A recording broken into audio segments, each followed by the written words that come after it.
Բարի երեկո, Ազատություն TV-ի ուղիղ եթերը լրատվական կենտրոնն է շարունակում, այս ծրագրի ընթացքում դիտեք։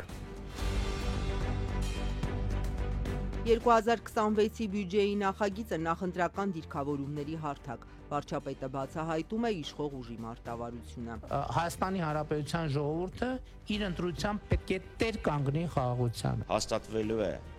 շատ խախուտ զինադադար, որը Ադրբեջանը ցանկացած բանի խախտելու է հերթական զիջումը պարտադրելու համար։ Տային ձեր չենք ուղարկել, բայց բանավոր հրավիրել ենք ամենաբարձր մակարդակով։ Երևանում կայանալիք եվրոպական քաղաքական համայնքի գագաթնաժողովին հրավիրվել են նաև Թուրքիայի եւ Ադրբեջանի ղեկավարները։ Արդյոք նրանք կմասնակցեն։ Դեռ առիթ էլ չի եղել այս մասին դետալներ կամ ինչ քննարկելու։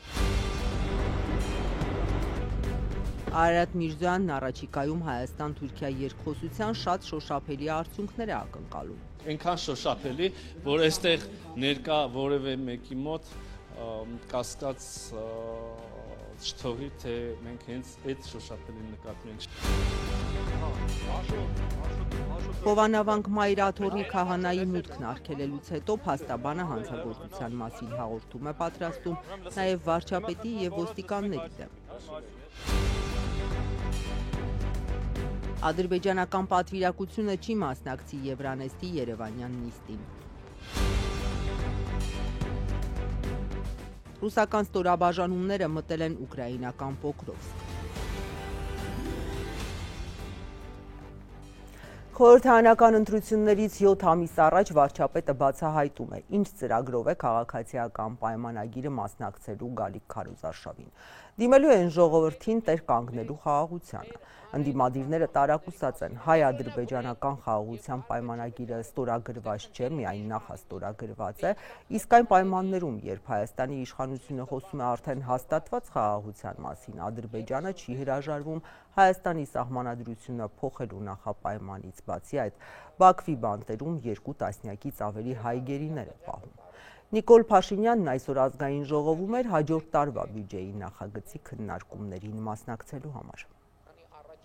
2026 թվականը վճռական նշանակություն է ունենալու խաղաղության համար։ Խորհրդարանում հաջորդ տարվա բյուջեի նախագծի քննարկմանը հայտարարեց վարչապետը։ Նիկոլ Փաշինյանը բացատրեց, թե ինչով է տարին կարևոր։ Հունիսին տեղի ունենալու հերթական խորհրդարանական ընտրություններ եւ այդ ընտրությունները ըստ էության ունեն մի առանցքային հարց, որի պատասխանը պետքա տրվի։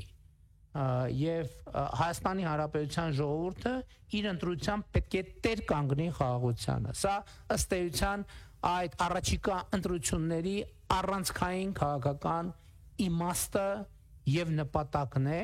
Ավելի քան 3 տարի բանակցված հայ-ադրբեջանական խաղաղության պայմանագիրը Վաշինգտոնում ոչ թե ստորագրվեց, այլ նախաստորագրվեց։ Փաշինյանը փաստաթղթի ստորագրման հեռանկարից այսօր ոչինչ չասաց։ Փոխարենը դարձյալ պնդեց, Հայաստանի եւ Ադրբեջանի միջև խաղաղություն է հաստատված։ Իսկ որպեսի խաղաղությանը ոչինչ չսպառնա, Նիկոլ Փաշինյանը կարծում է, մարդիկ պետք է ընտրություններին կրկին քաղաքացիական պայմանագրին քվե տան։ Հակառակը Հայաստանը յետ գլորելն է կոնֆլիկտի եւ ֆորպոստի տրամաբանության մեջ, ուզում եմ ընդգծել, որ խաղաղությանը տեր կանգնելով Հայաստանի ժողովուրդը տեր կկանգնի նաև իր անկախության այս նորընծա մակարդակին, իր ինքնիշխանությանը, իր պետությանը։ Կառավարության ղեկավարի հայտարարություններից տարակուսած են ընդդիմադիրները, ինչպես է Նիկոլ Փաշինյանը, որի օրոք եղել է 44-օրյա աղետալի պատերազմը, հայաթափվել Արցախը ներկայանում որպես խաղաղություն բերող։ Հայաստան խմբակցությունից Արթուր Խաչատյանը հարցնում է. իսկ ով է դեմ խաղաղությանը։ Իրենց քննադատությունն այն է, որ ադրբեջանական պահանջները բավարարելով չի, որ խաղաղություն են հաստատում։ Նիկոլ Փաշինյանն ասում է, ես խաղաղություն եմ ուզում, եթե ինձ դեմ եք, նշանակում է խաղաղությանն եք դեմ։ Չէ, մենք իրավ վարած քաղաքականությանն ենք դեմ, հենց այն պատճառով, որ խաղաղություն չի բերելու, չի հաստատվելու։ Հաստատվելու է շատ խախուտ զինադադար, որը Ադրբեջանը ցանկացած բանի խախտելու է հերթական զիջումը պարտադրելու համար։ Մինչդեռ վարչապետն այսօր հաստատված խաղաղության պարամետրերն էր թվարկում։ 1 տարի 8 ամիս է սահմանին փոխհրաձգության հետևանքով զինվոր չի զոհվել։ Ադրբեջանը վերացրել է դեպի Հայաստան տարանցման սահմանափակումները։ Սա Փաշինյանի մեկնաբանությամբ Հայաստանի ապաշրջափակման առաջին փուլն է։ Երևանն էլ դարձյալ շեշտեց, այսօրվանից պատրաստ է ապահովել բեռնատար ավտոմեքենաների տարանցումը Թուրքիայից Ադրբեջան եւ հակառակը։ Մասնավորապես Մարգարա, Եղեգնաձոր, Սիսիան, Գորիս երթուղիով, այսինքն ես սա ինչի համար եմ ընդգծում, որովհետև սա այս պահին միակ տարբերակն է, որը մենք հենց այսօր կարող ենք իրականացնել։ Եվ մինչ Ադրբեջանով Հայաստան կհասնի ղազախական ցորենը Մոսկվայից հայտարարում են, Ադրբեջանը հաստատել է ռուսական ապրանքները Հայաստան տարանցելու հնարավորությունը։ Փոխվարչապետ Ալեքսեյ Օվերչուկն է երեկ այս մասին մանրամասներ հայտնել։ 2 օր առաջ ադրբեջանական կողմը մեզ հաստատեց իր երկաթուղիները օգտագործելու հնարավորությունը ռուսական ապրանքները Ադրբեջանի տարածքով Հայաստան տարանցման համար։ Այս առումով մենք շատ հետաքրքիր առաջընթաց ենք գրանցել։ Ներկայումս ռուսական երկաթուղիները տարածաշրջանի իր գործընկերների հետ միասին քննարկում են այդ բեռնափոխադրումների կազմակերպման հարցերը։ Ընդդիմադիր Հայաստան խմբակցության падգամավորի գնահատմամբ Բաքվի այս որոշումներից հետո հաստատվեց իրենց այն պնդումը, որ Ադրբեջանը Վաշինգտոնում ստացել է իր պահանջած ճանապարհը։ Վերջը բացահայտվեց փոխադարձ առավելության առեղծվածը։ Չէ՞, մենք ինչ էինք ասում ենք դուք Ադրբեջանին անխոչնդոտ անցում եք տալիս։ Անունի ինչ ուզում եք դրեք, բայց դա հենց միջանցքն է։ Միջանցքն էլ է անխոչնդոտ հաղորդակցություն ենթադրում։ Փոխարենը ադրբեջանցիները խոստացել են ինչ որ փոխադարձ առավելություն։ Հիմա պարզ դարձավ, որ այդ ինչ որ փոխադարձ առավելությունը ընդհանրապես տրանզիտն է։ Սա է խնդիրը։ Վարչապետը վստահեցրեց, վճռական են արագ հասնել Թրամփի ուղու իրագործմանը, բայց հստակ ժամկետ չնշեց։ Շնորհակալություն։ Հայ-ադրբեջանական ապաշրջափակման պայմանավորվածություններից գրեթե 3 ամիս անց հայաստանցի պաշտոնյաների խոսքով Թրամփի ուղով անցման մանրամասները դեռ քննարկվում են։ Փոխվարչապետ Մհեր Գրիգորյանից Ազատությունը հետաքրքրվել է, արդյոք բոլոր ենթակառուցվածքները պետք է միաժամանակ բացվեն։ Մենք 2021 թվականից սկսած երկաթգծի ենթակառուցվածքի այդ հատվածը քննարկել ենք երասխնել ներառյալ Նախճեվանի գծով եւ մեր հարավից։ Հիմա էլ է նույն Այո, որևէ տրամաբանություն չի փոխվել այդ իմաստով։ Նաեւ երասխի հատվածում են ներդրումներ անում։ Եկեք ձեր հարցի կպատասխանեմ հետեւյալ կերպ։ Գիտեք, այնուամենայնիվ բոլորի համար, բոլոր կողմերի համար հասկանալի է, որ ենթակառուցվածքը շատ ավելի շահավետ կլինի, շատ ավելի խորը իմաստ կունենա եւ ավելի շատ ռեգիոնալ տրամաբանություն ամրապնդված կունենա, եթե երասխի հատվածը միացած լինի։ Բայց ըստ պայմանավորվածության այդտեղ երասխի հատվածը ամերիկյան ներդրումներ են լինելու թե հայ։ Ըստ պայմանավորվածությունների խոսքը գնում է ենթակառուցվածքային ռեգիոնալ ինտեգրացիայի մասին, նշանակում է բոլոր հնարավոր կապերը պիտի իրականություն դառնան։ Հակառակ դեպքում ենթակառուցվածքի ֆրագմենտը չի կատարի այն դերը, չի ունենա այն դերը, որի մասին մենք խոսում ենք։ Սինխրոն են բացվել ճանապարհները։ Դե իհարկե պիտի սինխրոն բացվի։ Իհարկե պիտի սինխրոն բացվի, հակառակ դեպքում ինքը ուղղակի չի աշխատի լիարժեք։ Պարոն Միրզոյանը վերջերս ասել էր, որ մոտ 2 տարի հնարավոր է պահանջում երկաթուղու կառուցման համար, այսինքն դա եւ այդ Սյունիքի հատվածում եւ Նախճեվաներ բոլորի մասին։ Ես ձեզ խոստանում եմ այդ հարցերի պատասխանները տալ շատ կոնկրետ եւ հստակ, երբ որ լինի նախագիծը պատրաստ, որովհետեւ առանց պատրաստի նախագծի ճիշտ ժամկետներ հայտարարել, ես կարծում եմ սխալ է։ Երևանը հրավիրել է Ադրբեջանի և Թուրքիայի նախագահներին մասնակցելու հաջորդ տարի Երևանում անցկացվելիք Եվրոպական քաղաքական համայնքի գագաթնաժողովին։ Տեղեկությունը փոխանցած արտգործնախարար Միրզոյանն ասել է, բանավոր են հրավիրել, փաստաթղթային հրավերներ դեռևս չեն ուղարկել։ Արդյոք Ալիևն ու Էրդողանը կժամանեն Երևան, Միրզոյանն ասել է, դեռևս դետալները քննարկելու առիթ չի եղել։ Բացի այդ, Հայաստանի արտգործնախարարը Հայաստան-Թուրքիա երկխոսության շոշափելի արդյունքներ է կանխատեսել։ Երբ լրագրողները մանրամասներ են պահանջել, Արարատ Միրզոյանը կրկին փակագծեր չի բացել։ 44-օրյա պատերազմից հետո սկսած բանակցությունները շոշափելի արդյունքներ չեն գրանցել։ Նույնիսկ խորհրդանշական երրորդ երկրների քաղաքացիների դիվանագիտական անձնագիր ունեցողների համար սահմանը բացելու, անիի կամուրջը նորոգելու պայմանավորվածություններն են թղթի վրա մնում։ Մենք շատ ինտենսիվ երկխոսություն ունենք Թուրքիայի հետ, ես կարող եմ նաև իմ դիրքորոշում եմ իմ գնահատական ասել, ինքս շատ լավատես եմ այս առումով եւ կարծում եմ, որ առաջիկայում պետք է որ շատ շոշափելի արդյունքներ ունենան Հայաստան-Թուրքիա երկխոսությունը նաև։ Ասացիք շոշափելի արդյունք կլինի Թուրքիա-Հայաստան հարաբերություններում, ինչ նկատի ունեք, ինչ արդյունքների։ Նկատի ունեմ շոշափելի արդյունք, այնքան շոշափելի, որ այստեղ ներկա որևէ մեկի մոտ կասկած չթողի, թե մենք հենց այդ շոշափելին նկատի ունենք։ Շնորհակալություն։ 2026-ի բյուջեի նախագծի քննարկումների ընթացքում արդեն, երբ Արարատ Միրզոյանը ներկայացրել է իր ղեկավարած գերատեսչության հաջողությունները, ընդդիմադիր Հայաստան խմբակցության պատգամավոր Գառնիկ Դանիելյանը հիշեցրել է Հայաստանի տարածքները մնում են ադրբեջանական օկուպացիայի տակ, իսկ 23 հայ գերիները ադրբեջանական բանտերում։ Ես եւ մեր հանրությունը ձեզնից, պարոն Միրզոյան, երկու կարևոր խնդրի լուծում էր ակնկալում Ադրբեջանից այս ընթացքում։ Մեր սուվերեն տարածքներից Ադրբեջանի դուրս գալը, օկուպացված տարածքները, եւ երկրորդը գերիների պատանդառնված անձած ազատ արձակում։ Ես այդ երկու հարցի վերաբերյալ մինչև հիմա կներեք, բայց որևէ մի ինձ բավարարող պատասխան եւ հասարակությունը բավարարող պատասխան չեմ տեսել։ Այդ թվում նաեւ անհայտության մեջ գտնվող մեր հայրենակիցների հետ կապված։ Եվ 90-ականների եւ 2020-ի եւ հետո ռազմական գործողությունների հետևանքով մեր սուվերեն տարածքների 200 շուրջ 200 կիլոմետր քառակուսին գտնվում է Ադրբեջանի վերահսկողության ներքո։ Նաեւ գաղտնիք չի եւ մենք հրապարակային էլի առաջ անգամ չի որ ես ասում եմ մենք ասել ենք որ կան թղթով ճանաչված սահմանների միջազգային սահմանների առումով Ադրբեջանին պատկանող տարածքներ, որոնք գտնվում են այսօր մեր զինված ուժերի վերահսկողության ներքո։ Եվ ուրեմն ինչպես լուծել այս հարցը։ Մեր խորին համոզմամբ ոչ նոր ռազմական գործողությունների ճանապարհով այդ սուվերեն տարածքները ազատագրելու ճանապարհով, լինի դա մեր կողմից, թե իրենց կողմից։ Մենք ունենք ընկալում, պայմանավորվածություն, խոսել ենք, ասել ենք շատ անգամներ, որ այս տարածքների ուրեմն օրինական տերերին մերը մեզ, իրենց, վերադարձի գործընթացը պետք է տեղի ունենա մեկնարկած եւ շարունակվող սահմանների սահմանազատման եւ սահմանագծման գործընթացի շրջանակներում այդ գործընթացի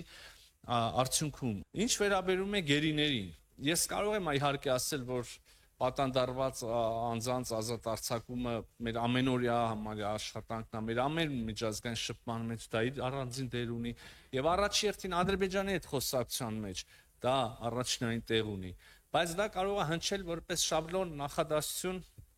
այսպես ասած թեմայից խուսափելու համար, ստեղ մի բանում կհամաձայնեմ, քանի դեռ նոր շոշափելի արդյունք չկա, իսկ այն հարցն է, որ արդյունք առնում միանգամից բոլոր դիմանում եք հանրահռչակման, այսքան մարդ ազատ արձակվեց եւ այլն։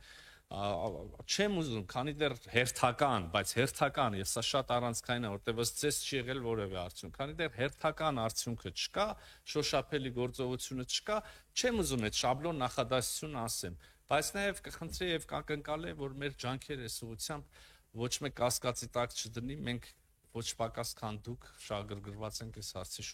լուծման մեջ։ Այն տարածքները, որ Ադրբեջանը օկուպացրել է, շատ կարևոր տարածքներ են, ռազմավարական նշանակություն ունեցող տարածքներ են,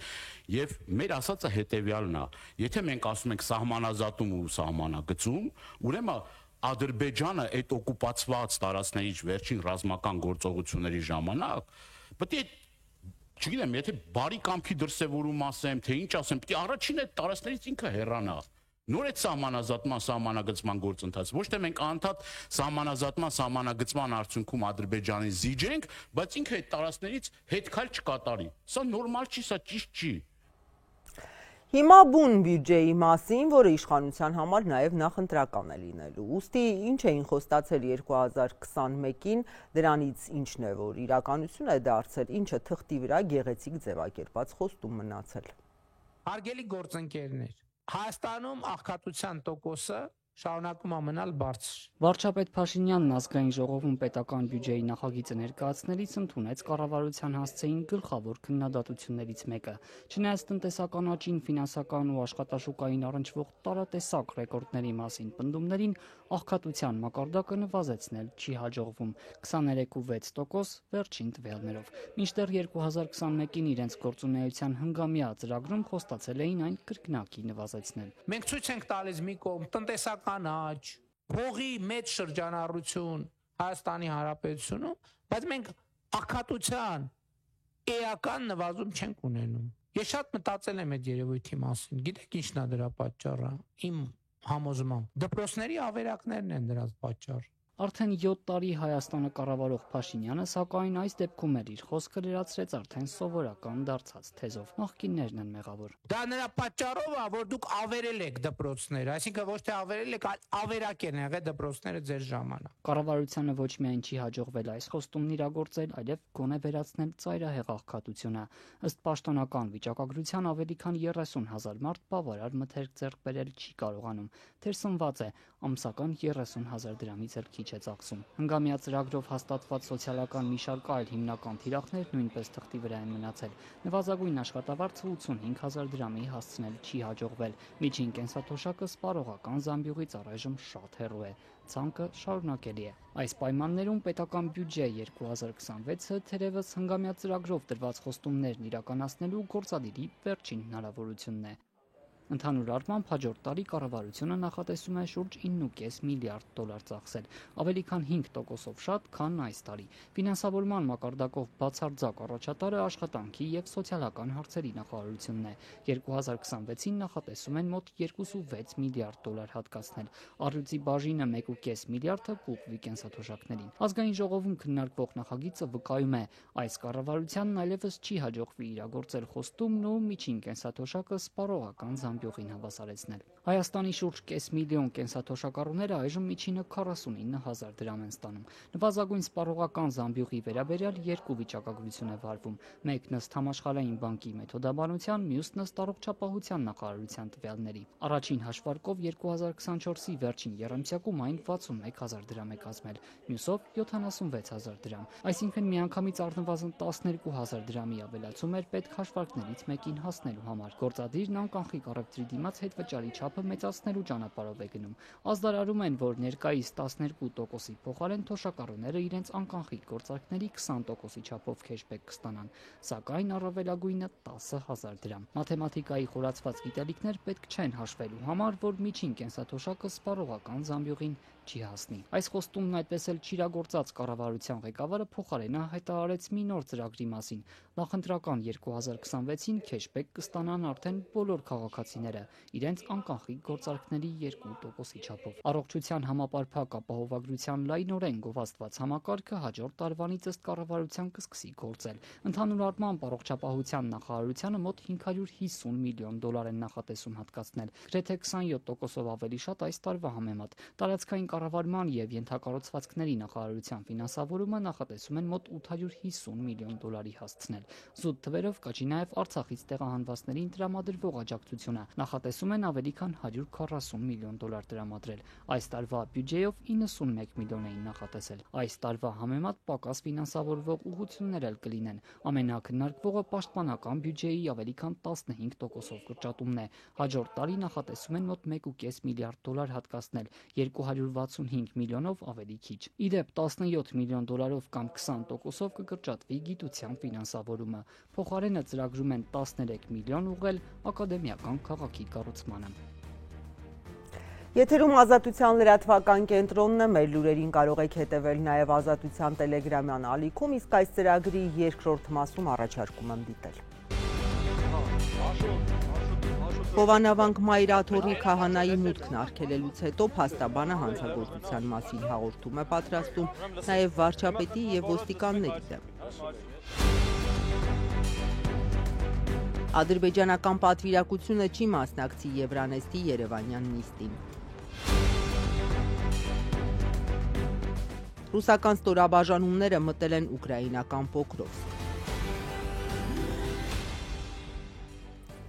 Հանցագործություն Մայրաթորի փաստաբանը այսպես է մեկնաբանում իրենց մուտքը Հովանավան արգելելու երեկվա միջադեպը։ Պատրաստվում է հաղորդում ներկայացնել, այդ թվում վարչապետի դեմ, որը ըստ Արա Զոհրաբյանի պատասխանատու է եկեղեցու տարածքը զավթելու համար։ Փաստաբանն ուղեկցում էր այն հոգևորականներին, որոնց Մայրաթորն էր լիազորել եկեղեցուն պատարակ անելու։ Եկեղեցի Մայրաթոր հակասությունների ֆոնին երեկ Հովանավանքում կիրակնորյա պատարակը նրանց փոխարեն մատուցեց կարգալույծ արված Տեր Արամը, վարչապետը մասնակցեց, մտադիր է նաև հաջորդ կիրակի լինել Հովանավանքում։ Կաթողիկոսի գահընկեցության արշավ սկսած Նիկոլ Փաշինյանը իր գործողությունը եկեղեցու հոգևոր նորոգում է անվանում։ Մենք գնում ենք եկեղեցի։ Չէ, դուք եկեղեցի չեք գնում։ Ո՞նց չեք գնում։ Չեք գնում։ Դուք չեք թողելու գնալ։ Մենք համայնքի բնակիչներով թույլ չեք տալիս։ Դուք թույլ չեք տալիս գնալու եկեղեցի։ Ինչու՞։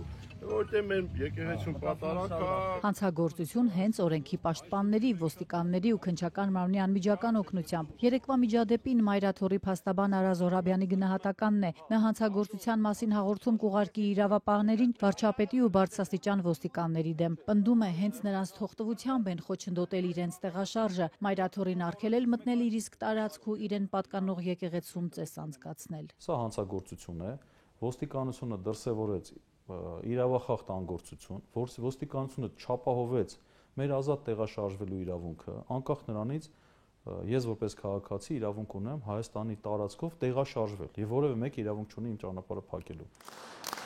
Երեկ, երբ վարչապետ Փաշինյանը մասնակցում էր կարգալույծ քահանայի մատուցած ու Մայրաթորի կողմից անօրինական ճանաչված պատարագին, Հայ առաքելական եկեղեցու կողմից Հովանավան կուղարկված Տեր Շնորհ Աբեղա Պալոյանը սարկավագների ու փաստաբան Արա Զոհրաբյանի ուղեկցությամբ անգամ չկարողացավ մոտենալ եկեղեցու մատույցներին։ Ի սկզբանե, երբ որ արդեն Մայրուղուց թեքվում ենք դեպի Հովանավան, արդեն մեքենան կանգնեցին, ոստիկանները չթույլատրեցին մտնենք։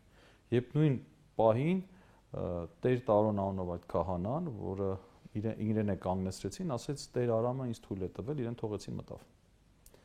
Մեզ չթողեցին, մեքենան կանգնեցրեցին եւ մենք ստիպված ոտքով փորձեցին գնալ։ Մայրաթորը մինչդեռ նախորդին էր դիմել իրավապահներին, որ ապահովեն քահանաների մուտքը Հովանավանք։ Խնդրում եմ մի նկարեք։ Ինչի համար պարոն ոստիկան։ Մի նկարեք պարոն Զորաբյան, ձեզ մի րոպեով կարելի է առանց խոսալ։ Այսօր Ազատության եզրույցում փաստաբան Զոհրաբյանը պատմեց, որ իրեն մի կողմ տարած ներքին գործերի նախարարի տեղակալն է հորդորել լքել տարածքը։ Նույնը պահանջում էին Հովանավանցի ներկայացած մարդիկ։ Ոստիկանությունն էլ բախումներից խուսափելու միակ տարբերակ է ընտրել իրենց հեռանալը, ոչ թե իրենց ճամփան կտրած մարդկանց սաստելն ու իրենց իրավունքներն ապահովելը, նկատում է Մայրաթորի փաստաբանը։ Ոստիկանները իրենց գործառույթները իրականացնում են, երբ որ իշխանավորին է վերաբերում։ Երբ որ հասարակ քաղաքացուն է վերաբերում, մենք դա չունենք։ Առավելևս, երբ որ այդ հասարակ քաղաքացին ունի հակառակ դիրքորոշում իրենց սիրելի վարչապետի մասով։ Հանցագործության մասին հաղորդման մեջ նաև անդրադարձ կա քննչականի վարքագծին, որ Արագածոտնի թեմի 21 քահանաներին 3, այսինքն Կիրակի նույն ժամին կանչել էր հարցաքննության։ Նրանք սակայն հրաժարվել էին գնալ, հայտարարելով, որ չեն կարող ողջ թեմը թողնել առանց պատարագի։ Քննչականից պնդեցին, որ նորմալ է Կիրակի օրով հարցաքննության կանչելը, հավելեցին սակայն, որ դեռ պարզ չէ, երբ էլի կկանչեն քահանաներին։ Ոստիկանությունը իր գործառույթները չի կատարում։ Թող ոստիկանապետը գնա մտածի, որովհետև սա իր համար լուրջ խնդիր է։ Չնայած փաստաբանը հույս չունի, որ գլխավոր դատախազն ընթացք կտա իր դիմումին ու իրերը կկոչի իրենց անուններով, արդարադատության նախարարն արդեն շտապել է գնահատական տալ, թե երեկվանը ոչ թե միջամտություն էր, այլ քաղաքացիների որոշումը։ Իրականում եկեղեցու գործերին որևէ մեկը չի միջամտում եւ երկրորդ կողմը մեդալի այն է, որ եկեղեցին ունենալով մեծ դեր մեր քաղաքացիների կյանքում իրականում տալիս է հնարավորություն քաղաքացիներին ոչ թե միջամտելու, այլ որոշելու, թե ինչ կերպ վարվեն կոնկրետ իրավիճակում։ Սրբուհի Գալյանի խոսքով վարչապետի մասնակցությունը պատարագին սահմանադրական կարգի տապալում չէ, եկեղեցին այդ կառույցների մեջ չի մտնում։ Եկեղեցին սահմանադրական կարգ հասկացության մեջ ընդհանրապես չի մտնում։ Երկրորդ, վարչապետի կամ որևէ այլ պաշտոնատար անձի լիազորությունների շրջանակներից դուրս է պատարակի գնալը, դա ուղղակի ցանկություն է, որը կարող է ունենալ յուրաքանչյուրը, այդ թվում վարչապետը։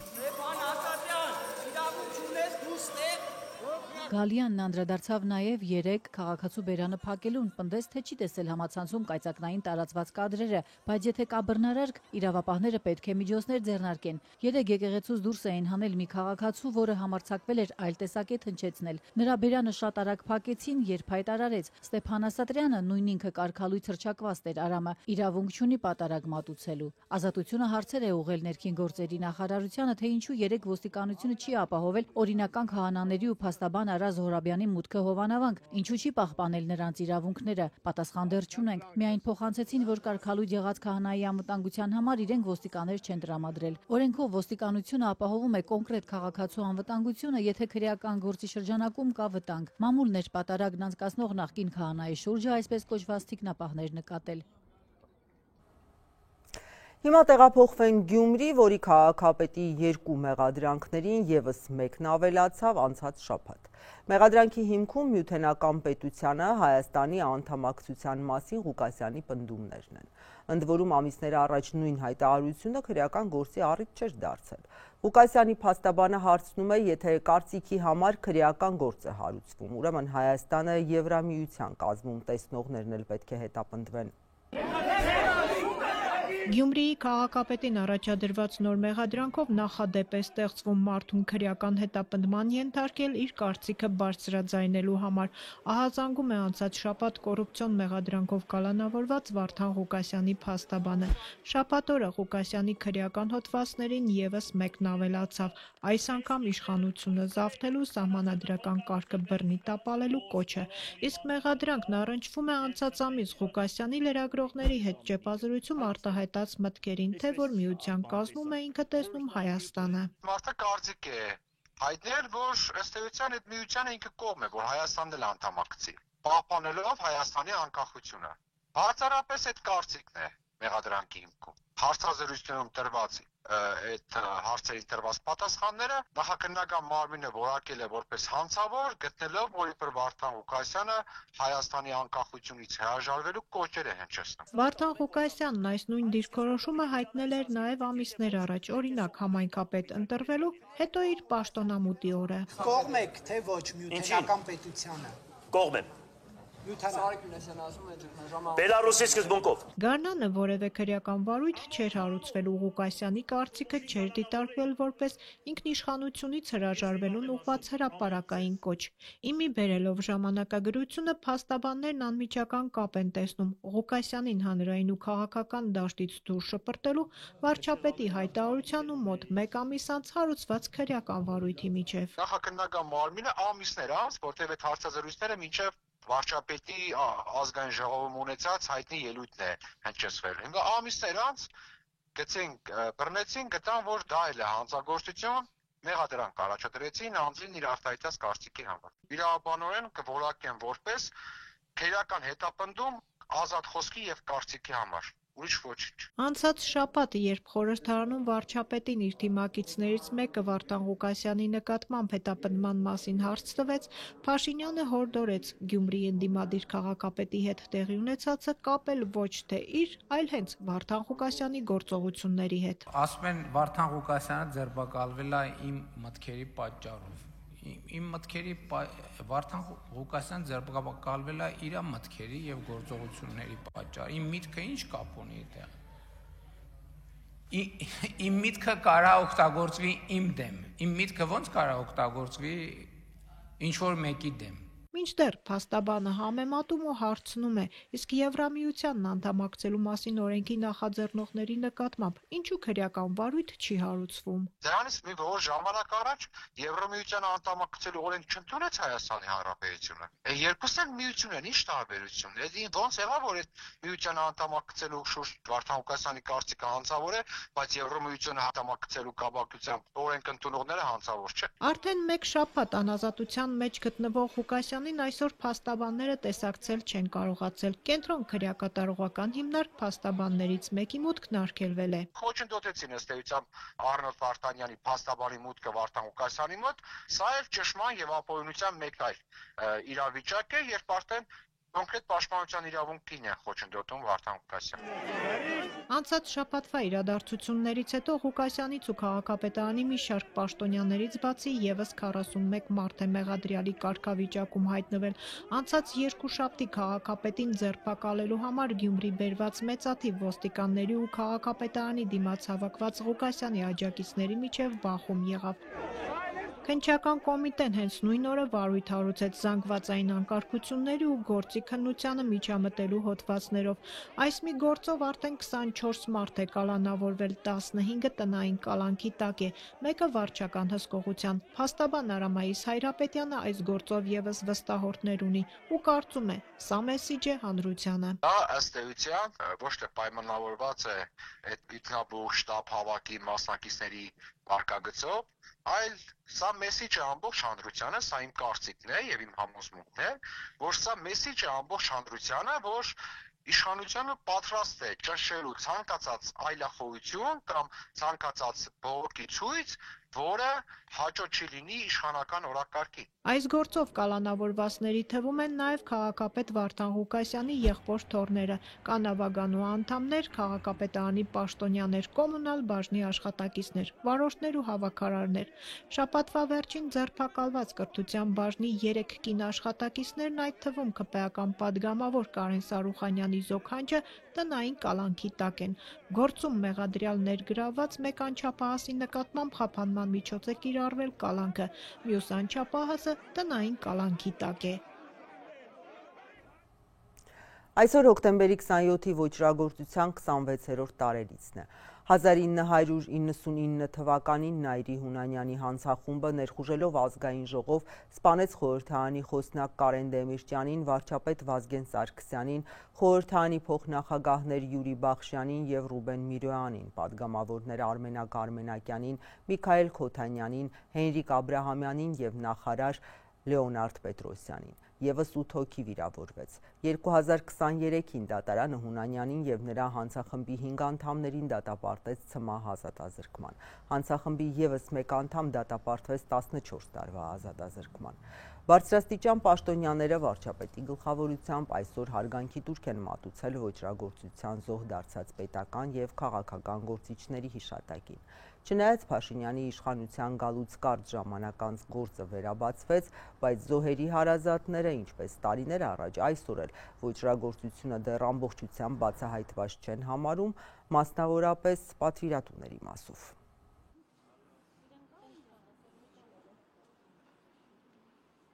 Քանի դեռ արտաքին քաղաքական վարկածը, որ բազմաթիվ առումներով հնչեցվել է, չի ստուգվել, չի ճշտվել, այն բացահայտված համարել հնարավոր չէ։ Այստեղ բազմաթիվ խնդիրներ կան, որոնք վերաբերվում են նաև այն մարդկանց, ովքեր ցավոք սրտի այսօր չկան, զոհվել են կամ Հայաստանից բացակայում են։ Այսինքն ներքին օժանդակողներին գտնելու առումով էլ խնդիրներ կան։ Երկրորդ, գլխավոր ոճրագործը երբեք չի ընդունելու, որ իրեն ուղղորդել են։ Բացահայտման հետ կապված հարցերը խնդրում եմ ուղղել դատախազությանը։ Շնորհակալություն։ Չեն բացահայտում, երբ 6 տարի է գործը վերաբացել է, բայց գործը առաջ չի գնում։ Երբ 19 թվականին ես դիմեցի Արթուր Դավթյանին եւ ընդունեց, ես հրապարակեցի իմ կարծիքասի, ահա քաղաքական իշխանություն, քաղաքական կամք կատարեց։ Իսկ այսօր ես ասում եմ, քաղաքական կամքը, չգիտեմ ուր է կորել, եթե եղել է, կորել է, եւ գլխավոր դատախազից սկսած, քննչականից սկսած, չեմ հասկանում ինչ է կատարվում։ Դժգոհությունը այն կառույցից է, որը պետք է վերահսկեր այս բացահայտման ամբողջ գործընթացը, որովհետև ես շատ լավ գիտեմ, որ մեր ձեռքում կա պարոն Ջանգիրյանի կողմից իրականացված քննչական խմբի բավականին լուրջ նյութեր, որը հիմք է հանդիսանալու հոկտեմբերի 28-ի բացահայտման, եւ իմ դժգոհությունը դրա մեջ է։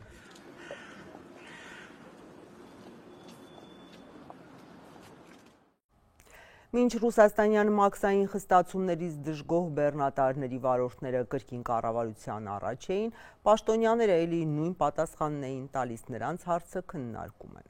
Վարորդները բողոքում են, որ նոր կարգավորումներով 1 տարվա ընթացքում 180 օր Ռուսաստանում մնալու ժամկետը ուղիղ կեսով կրճատվել է։ Արտգործնախարար Միրզյանն է Երևանի դիրքորոշումը բարձրաձայնել, չբացառելով, որ բեռնափոխադրման խնդիրներ են առաջանում քաղաքական տարաձայնությունների պատճառով։ Մինչև հիմա էլ ասենք բերքեր ունեն ժողովուրդը խալաձենիկները մենք չենք կարող մարտահանենք։ Համիրանք են լրվել մնացել, մենք ինչի համար 90 օրներս լրացել է։